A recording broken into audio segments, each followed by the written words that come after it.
दोस्तों, एक और नया दिन और मैं बलजीत परमार हाजिर हूँ एक नई कहानी, एक नया किस्सा लेकर।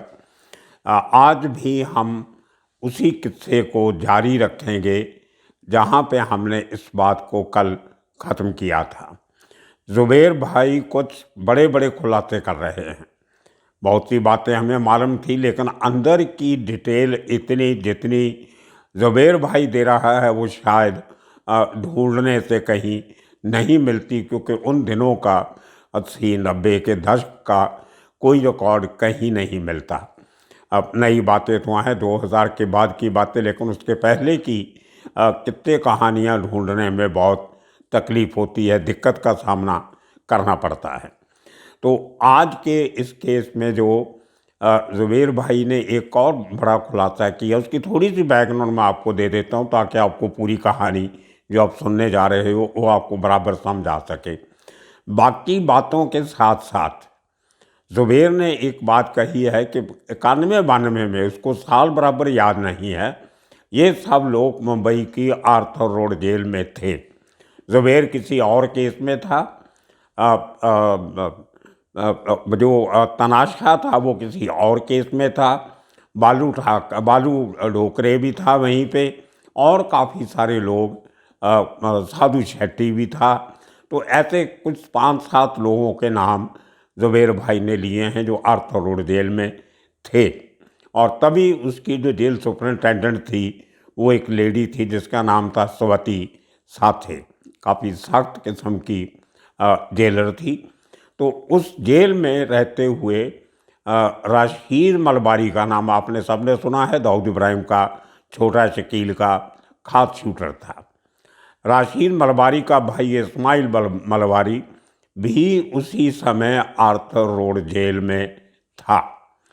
एक दिन जब इस्माइल मलबारी कोर्ट में तारीख के लिए जा रहा था, उसको उसकी बैरक से निकाला गया, तो बालू डोकरे और फनीत तनाशा ने उसके ऊपर जेल के अंदर तेज धार हथियारों से हमला किया, जिसमें इस्माइल मलबारी बहुत बुरी तरह ज़ख्मी हुआ और उसका जो आंतड़ियाँ होती हैं पेट के अंदर वो सब निकल के बाहर आ गई थी। उसको हॉस्पिटल ले जाया गया, वो बाद में बच गया, लेकिन वो दुश्मनी बहुत दूर तक चली। अब आपको याद दिलवाता हूँ कि इस किस्से का जिक्र जो ज़ुबैर ने किया है उसका खमियाजा बालू ढोकरे को कुछ सालों के बाद कैसे भुगतना पड़ा। वही बालू ढोकरे जब जेल से छूटने के बाद छोटा राजन के कहने पे मलेशिया में अड्डा बनाता है, बहुत बड़ा बिजनेस चलाता है नाना के नाम पे। उस वहाँ पे राशीद मलबारी उसको ढूंढता है और मलेशिया में जाके उसी तरह चाकू से वार करता है जिस तरह बालू डोकरे ने उसके भाई इस्माइल मलबारी पे किए थे।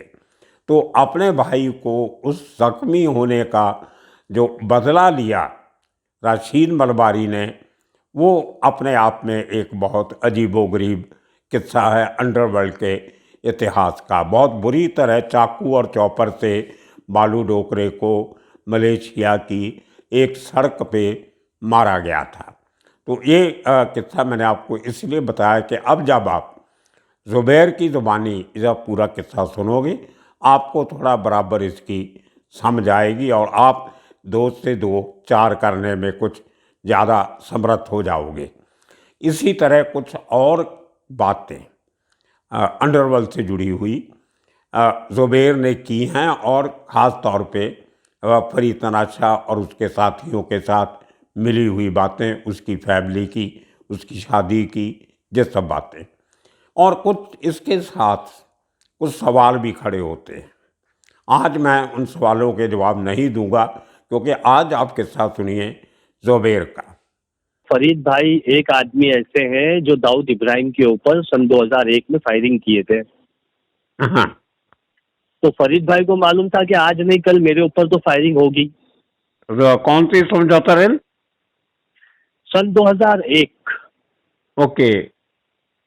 हाँ, वहाँ पाकिस्तान में जाकर जो फायरिंग की गई थी, रोई विकी भाई थे उसमें, एजाज लकड़ावाला और बहुत से लोग थे हाँ हाँ। उसमें। वो फायरिंग के बाद में बहुत दुश्मनी बढ़ गई थी। ओके। फिर उसके बाद तो आपको मालूम होगा कि 2005 में जो दुबई जा रहे थे वापस से एक बार अटैक करने के लिए, तो दिल्ली एयरपोर्ट के बाहर पकड़ा गया।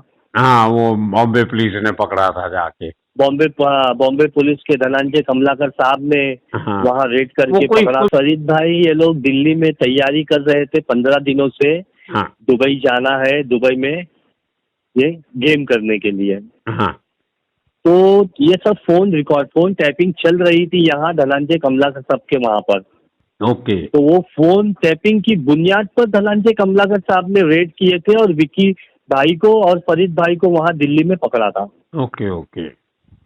और फिर बाद में मीडिया में बातें आई, पहले डोभाल साहब का नाम वगैरह लिया गया कि वहाँ पकड़ा गया उनकी गाड़ी में। नहीं, उनकी गाड़ी नहीं थी, डोभाल साहब की गाड़ी नहीं थी।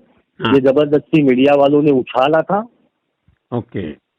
हाँ, वहाँ हाँ, ये अगर था। डोभाल साहब चाहते तो छुड़ा सकते थे, पर वो दखल नहीं दिया होगा उन्होंने, कुछ होगा प्रॉब्लम। नहीं, दखल नहीं किया। हाँ, हाँ, उसके बाद में कभी ये फरीद टच में था डोभाल साहब के? नहीं, ये तो सर ऊपर लेवल से बात है ना, तो अभी वो लोग तो सब हाई लेवल पे काम चलते थे, हाँ, तो ये हाँ। सब बातें नहीं सामने आती थी। एक वो ये भी कहते हैं कि दो शादियां की थी फरीद ने, एक नेपाल में की थी, एक बॉम्बे में। वो क्या ना कहानी ना थी? ना ना ना, फरीद भाई की पहली बीवी का नाम है संगीता, हाँ, उर्फ संगीता भाभी से शादी किए थे, वो तिलक नगर में रहती है। हाँ। और दूसरी जो ये भाभी हमारी थी रेशमा, इससे शादी दिल्ली में हुई थी भाई की। तो वो भी यहीं पे रहती है तिलक नगर में, दूसरे घर में, अलग घर में, हाँ, या एक ही घर में रहते थे सब? नहीं, फरीद भाई के दो घर थे, एक 89 बिल्डिंग नंबर 89 में घर था और एक 20 नंबर बिल्डिंग में घर था। और रेशमा भाभी तो फिलहाल दिल्ली में उनकी माँ के पास रहती है। ओके, हाँ। ओके। तो जो संगीता थी उसके भी बच्चे थे कुछ इनके?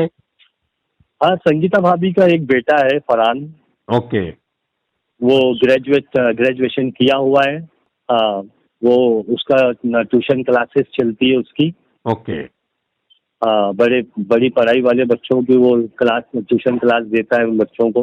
Okay, okay. हाँ, तो ठीक है, अपना सेट है लाइफ में, कोई लेना देना नहीं। हाँ, हाँ, हाँ, नहीं उनका नहीं, वो तो ये उनकी तो बच्ची यहाँ छोटी परछाई होगी भी अभी, नहीं है। रेशमा की बेटी छोटी होगी। रेशमा की बेटी छोटी थी अपना नौशीन, हाँ, वो भी अभी यहाँ संगीता भाभी के पास ही अभी बड़ी हो गई है। ओके। हाँ, उसको भी यहीं पर अभी पढ़ाई के लिए रखा हुआ है, बॉम्बे में रखा हुआ है। हाँ, नहीं, लोग भाभी के कहते घर थे में कि रहती मर्डर है। के बाद रेशमा गुल हो गई थी, उस बाद में पता नहीं चला कहाँ गई। वो बाद में नहीं, जजमेंट मैंने पढ़ी लोगों तो मालूम पड़ा उसने तो गवाही दी हुई है कोर्ट में। अब देखो, आप फरीद भाई के करीब हैं तो आपको मालूम पड़ा कि नहीं रेशमा भाभी इस केस में गवाही दी है, तो वो इनके हाँ, टच में है। बिल्कुल। अब ये लोग अफवाह उड़ाते हैं, लोगों की जुबान में कुछ भी बोलते हैं, लेकिन आज भी रेशमा भाभी दिल्ली में उनकी माँ के वहाँ रहती है। और बड़ी वाली भाभी हमारी जो है संगीता भाभी, वो अपने पूरे परिवार के साथ तिलक नगर में रहती है। Very good, very. तो जो दूसरा घर था जहाँ पे अटैक हुआ था वो खाली पड़ा है? हाँ, नहीं, वो अभी भाड़े पे लगा दिए हैं। ओके। तो इन्हें और कोई तनाशा ने अपना इंडिपेंडेंट काम वाम नहीं शुरू किया था कोई? न, फरीद भाई के गारमेंट लाइन से कारोबार थे, ओके। दिल्ली में गारमेंट थे फरीद भाई के। हाँ, हाँ। हाँ, इम्पोर्ट एक्सपोर्ट का, गारमेंट का? नहीं, जैसे आपके साथ पार्टनरशिप में कारोबार कर लिए वैसा वहाँ के लोग अच्छे थे, हाँ, हाँ। तो उनके साथ में उनको हेल्प करके भाई चलो पार्टनरशिप में कारोबार करते हैं। ओके, गारमेंट लाइन्स का कारोबार कर रहे थे दिल्ली में। Okay, okay. हाँ, वो उसका भी चालू होगा, वो फैमिली को देते होगे कुछ? हाँ, वो शादी तब हम लोग तो नहीं देखते हैं, शायद वो रेशमा भाभी देखती होगी। ओके। अच्छा, वो बीच में अपने बचपन वाली बात तो बीच में रह गई, वो थोड़ा बचपन का फरीद का थोड़ा बता दीजिए, क्योंकि सुनने वालों को वो कहीं नहीं पता कि कैसे कहाँ से बचपन के दोस्त यार, नाना के साथ कैसे मुलाकात होगी, क्या हो गया सब? नाना भाई से मुलाकात होने की वजह ऐसी है कि एक नंबर बिल्डिंग बिल्कुल शाहकार थिएटर के सामने है। ओके, और नाना भाई और जो बड़े राजन थे, जो बड़े बॉस है, इन लोगों का सबका बसेरा बस उसी बिल्डिंग के नीचे रहता था। Okay, okay. तो बस ये एकदम नजर के सामने रहने वाला मामला था। स्कूल से आ गए उनके सामने, कॉलेज से आ गए उनके सामने। ओके, तो ये भी एक नंबर बिल्डिंग में ही थे, पुराना घर। हाँ, पुराना घर जो बिल्डिंग नंबर 1 में था, फिर वहां से बेच के वो 20 नंबर की तरफ चले गए। ओके, तो ये तो ये यही बस हाँ, कि ये बात। इनकी जो बचपन की दोस्ती, जो वहाँ के जो तिलक नगर के जो दोस्त लोग थे, वही दोस्त लोग बाद में फिर आज उनके नंबरकारी बन गए। क्यों कि नाना भाई जो जितना तिलक नगर के जो करीबी लड़के थे, उन लोगों को ज्यादा चाहते थे कि नहीं ये मेरे करीबी है, मेरे कौन मोहल्ले के कौन थे लड़के वहाँ हैं। उस जमाने में बचपन के दोस्त इनके? बढ़िया बचपन मामा के होगा। दोस्तों में बंड्या मामा भी कहा, बंड्या मामा है, अनिल पाटनकर थे। फिर बाद में जितना केशव बुआ नाम से थे। फिर बाद में और डैनी मंगेश। नेपाली होगा। डैनी भाई तो ये फरीद भाई के एक बॉस की शक्ल में थे। अच्छा, बड़े थे इनसे जब उम्र में। हाँ वो बड़े थे, सीनियर लेवल पे थे। बंड्या मामा, डैनी भाई, दिलीप बुआ और ये सब लोग जो है ना, ये फरीद भाई ये लोग जब तिलक नगर में बैठक करते थे मर्डर से छूट के आने के बाद में। हाँ। हाँ, तो ये जो 7 साल के अरसे के बाद छूट के आए, तो फिर ये डैनी भाई और बंड्या मामा, दिलीप बुआ, इन लोगों के साथ में वहीं तिलक नगर में बैठक हुआ करती थी। अच्छा, दिलीप दिलीप हुआ तो, और थोड़ा राजन क्यों छोड़ के गया? माया डोल के साथ कैसे चला गया वो? इनका तो अच्छा ना दोस्त ना था। ना ना ना ना, ये भी गलत बात है। दिलीप बुआ भाई और माया डोलस भाई और जो इतना इनकाउंटर में जो लोखंडवाला का जो इनकाउंटर हुआ था, हाँ। वो वो इनकाउंटर में इन लोगों को एक पिक्चर बना के मारा गया था ना। नहीं तो ये तो नाम तो सेठ का ही था इनके पीछे। ओके। सेठ के लिए ही काम करते थे, सेठ के लिए, सेठ के साथ में ही थे। ओके। लेकिन एक पिक्चर बनानी थी मीडिया को, तो इन लोगों ने बताया कि नहीं, वो माया डोलस जो है छोटा राजन से अलग हो गया था। ऐसी कोई बात नहीं थी। हाँ। आज भी माया डोलस भाई के लड़के या दिलीप बुआ के लड़के, इन ये सारे लोग आज भी नाना भाई के साथ में ही है। ओके। हाँ, उनके इंतकाल के बाद में जो भी इनकाउंटर हो गया था, उसके बाद में भी उनकी जितनी भी कंपनी चल रही थी, लड़के चल रहे थे, वो आज भी सेठ के साथ में है। ओके। ये मीडिया वाले कुछ भी बवाल मचा देते हैं। ये बात भी गलत बताई गई है कि बालू भाई के बीवी के ऐसे जो बुरे हाल है। नहीं, अल्हम्दुलिल्लाह वो भाभी भी बहुत खुशहाल है। लेकिन हाँ, ये है कि रशीद मलबारी इन लोगों जो मचा रहे थे ना बाहर, हाँ। तो उसका जो भाई था इस्माइल मलबारी, वो जेल में था। हाँ। हाँ, तो जब बालू भाई, फरीद भाई के साथ और हम लोग सब 3 नंबर सर्कल में थे, हाँ। और बस इस्माइल मलबारी को गेट पे ही पूरा अलार्म बजा के उसकी पूरी अतड़ी बाहर निकाल दिए थे। अरे बाप रे। ये भी रिपोर्ट तो आई होगी आपके सामने कभी। ना ना, उसको निकाल दिए जेल से हाँ, बाहर? नहीं, जेल के अंदर की बात बता रहा हूँ मैं। ये 95 के एंडिंग की बात बता रहा हूँ। इस्माइल मलबारी को फरीद भाई, बालू डोकरे और साधु अन्ना जो हमारे सीनियर लीडर है, हाँ हाँ। इनकी मौजूदगी में, बंड्या मामा, इनकी मौजूदगी में फरीद भाई, बालू डोकरे ने इस्माइल मलबारी का पूरा पोटला बाहर निकाल दिया था। अरे बाप रे। अच्छा, इन्होंने मारा था उसको? जेल के गेट पे मारे थे, अंदर के हिस्से में मारे थे, जब वो कोर्ट के लिए रवाना हो रहा था। ओके। ओके। हाँ, उसके बाद में फिर अलार्म बजाया गया, हम लोगों की पार्टी निकाली गई। हाँ। हम लोगों को औरंगाबाद जेल शिफ्ट किया गया। ओके। हाँ, फिर बाद में फरीद भाई ने वहाँ के सुप्रिटेंडेंट के ऊपर फायरिंग करवा दिया था। ओके। हाँ, क्योंकि हम लोगों की अर्जेंट पार्टी निकाल दिए थे। हाँ, वो इस्माइल मर गया था जेल में या हॉस्पिटल जाके मरा? नहीं नहीं नहीं नहीं नहीं, जिंदा था। इस्माइल मलबारी जिंदा था, मरा नहीं था। ओके, मारा था उसको बहुत? हाँ, उसकी पूरा पोटला बाहर निकाल दिए थे। अरे बाप। और उसके बाद में फिर हम लोगों की रात ही को अर्जेंट पार्टी निकाली गई, और उसके बाद 3 दिन के बाद में फरीद भाई ने सुप्रिटेंडेंट के ऊपर फायरिंग करवा दी। औरंगाबाद में? नहीं, यहाँ बम्बई में। ओके। कौन सा हाँ, सुप्रिटेंडेंट? जो सुप्रिटेंडेंट थी वो लेडी स्वाति शिंदे, स्वाति साठे। ओके। हाँ, उसको फिर उसके ऊपर फायरिंग करवाई कि भाई हमारा दबदबा देख ले। हाँ। फिर वो भी सब वहां से फिर औरंगाबाद का सफर हो गया। आप भी साथ में ही थे? हम लोग फरीद भाई और मैं, हम लोग 5.5 साल साथ में थे हम लोग। ओह, आप कौन से केस जेल की में गए थे? जिंदगी, हम लोग भी मर्डर केस में थे दूसरे। ओके। 5.5 साल हम लोग, मैं फरीद भाई और पूरी कंपनी के साथ में मैं जेल में दिन निकाला हूँ, और बाकी के बच्चे कुछ फरीद भाई के साथ बाहर दिन निकाला हूँ। ओके। ओके। चलो, नहीं, बहुत अजीब जिंदगी होती है ये भी ना, अंडरवर्ल्ड वालों की लाइफ कब कैसे बदल लेकिन जाएगी किसी को पता नहीं। लेकिन सर, फरीद भाई के दिल में देशभक्ति भावना बहुत थी। हाँ, इसीलिए तो इतना रिस्क लेके 3-4 बार गया वो, पाकिस्तान गया, कौन जाता है।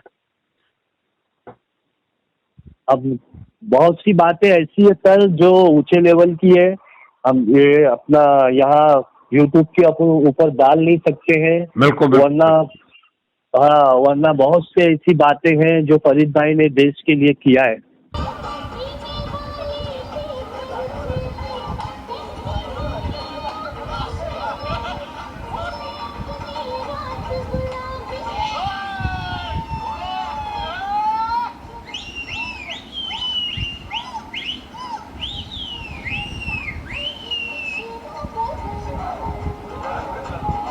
और आज की इस ज़ुबैर की कहानी के साथ साथ मैं आपको कुछ वो तस्वीरें भेज रहा हूँ जो ज़ुबैर ने अपनी जो घर की एल्बम थी उसमें से फरीद तनाशाह की भेजी है।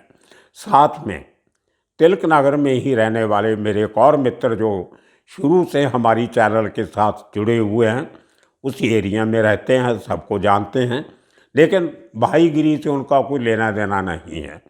पड़ोसी हैं, एक दूसरे के मिलते जुलते हैं, पार्टियों में साथ जाते हैं, सेलिब्रेट करते हैं, सब है, लेकिन अंडरवर्ल्ड से या किसी किस्म की क्राइम गतिविधि से उनका कोई लेना देना नहीं है। तो मेरे उस मित्र ने 2 बढ़िया तस्वीरें आपके लिए भेजी हैं। एक वो तस्वीर है जो उस बिल्डिंग की है जिसमें फरीद तनाशाह ग्राउंड फ्लोर पे रहता था। तो उस एरिया पे हमने एक सर्कल किया है। वो सर्कल किया हुआ फ्लैट जो है वो फरीद तनाशाह का वो फ्लैट है जिसमें उसका मर्डर हुआ था। एक दूसरी तस्वीर जो हमारे मित्र ने भेजी है वो छोटी सी वीडियो क्लिपिंग है। वो जब जिस 92-93 के हम केस की बात करते हैं, जब ये सब लोग आर्थ रोड जेल में बंद थे, बाद में इनको औरंगाबाद भी भेजा गया ट्रांसफ़र करके। उस केस में से जब ये लोग छूट के आते हैं ज़मानत पे या पैरोल पे, जहाँ कुछ दिन कुछ छुट्टी मिलती है जेल से, तो एक पार्टी तिलक नगर में एक बिल्डिंग की टेरेस पे अरेंज की जाती है। उस छोटी सी वीडियो क्लिपिंग जो है वो उसी पार्टी की है जिस पार्टी में फरीद तनाशाह एक हाथ में विस्की का गिलास लेके और दूसरे हाथ में एक सिगरेट पकड़े हुए डांस कर रहा है। उसके साथ जो एक नेपाली टोपी में एक शख्स नाच कर रहा है, उसका नाम है लालजी भाई, उसको लल्ली भाई भी बोलते थे। लल्ली भाई उसका पूरे ग्रुप में नाम था। छोटा राजन का बहुत पुराना दोस्त था और लल्ली भाई के साथ वो डांस कर रहे हैं। उनके साथ एक और वाइट कपड़ों में एक शख्स है जो साथ में गुजरता हुआ नज़र आता है। वो नतीश भाई करके है जो फरीद तनाशाह का बहुत करीबी दोस्त था। उसके पैसे टके का हिसाब देखता था, गुजराती था और उसी एरिया में रहता था। अब ये नाम मैं आपको इसलिए बता रहा हूँ कि कल जो मैं इन 3-4 दिनों की जो बातें कुछ उभर के सामने आती हैं उनका जब जिक्र करेंगे कल की आखिरी कड़ी में, तो ये सब बातें मैं आपको बताऊंगा। कई बहुत सारे सवाल हैं कि दरवाज़ा खुला कैसे था जिसमें से आके हमलावर गोलियां चला गए, वहाँ पे फरीद तनाशाह के बॉडीगार्ड कहाँ थे, और क्या उस कॉलोनी में जाके सबको मारना, किसी को भी मारना इतना आसान था। इस किस्म के बहुत सारे सवाल खड़े हुए हैं, आपने भी किए हैं, मेरे दिमाग में भी खड़े हुए थे। उनका जवाब मैंने डिफरेंट किस्म के लोगों से ढूंढने की कोशिश की, पुलिस वालों से बात की, उसमें बहुत नई बातें पता चली हैं। कल बहुत बड़ा खुलासा मैं आप करने जा रहा हूँ, ये सब 3 दिन की ये ज़ुबैर भाई का बयान सुनने के बाद। तो इंतज़ार कीजिए कल तक। तब तक के लिए आज की इस जो एपिसोड है इसको देखिए, एंजॉय कीजिए, और वो फ्री तनाशा की वो बहुत रेयर वीडियो क्लिपिंग वो ज़रूर देखिए। मैं कोशिश करूँगा उसको 2-3 बार चलाया जाए। तो ये देखते देखते आज का किस्सा यहीं ख़त्म करते हैं। आने वाले दिनों में नई कहानी लेके फिर हाज़िर होंगे। तब तक के लिए आप सबका शुक्रिया, धन्यवाद।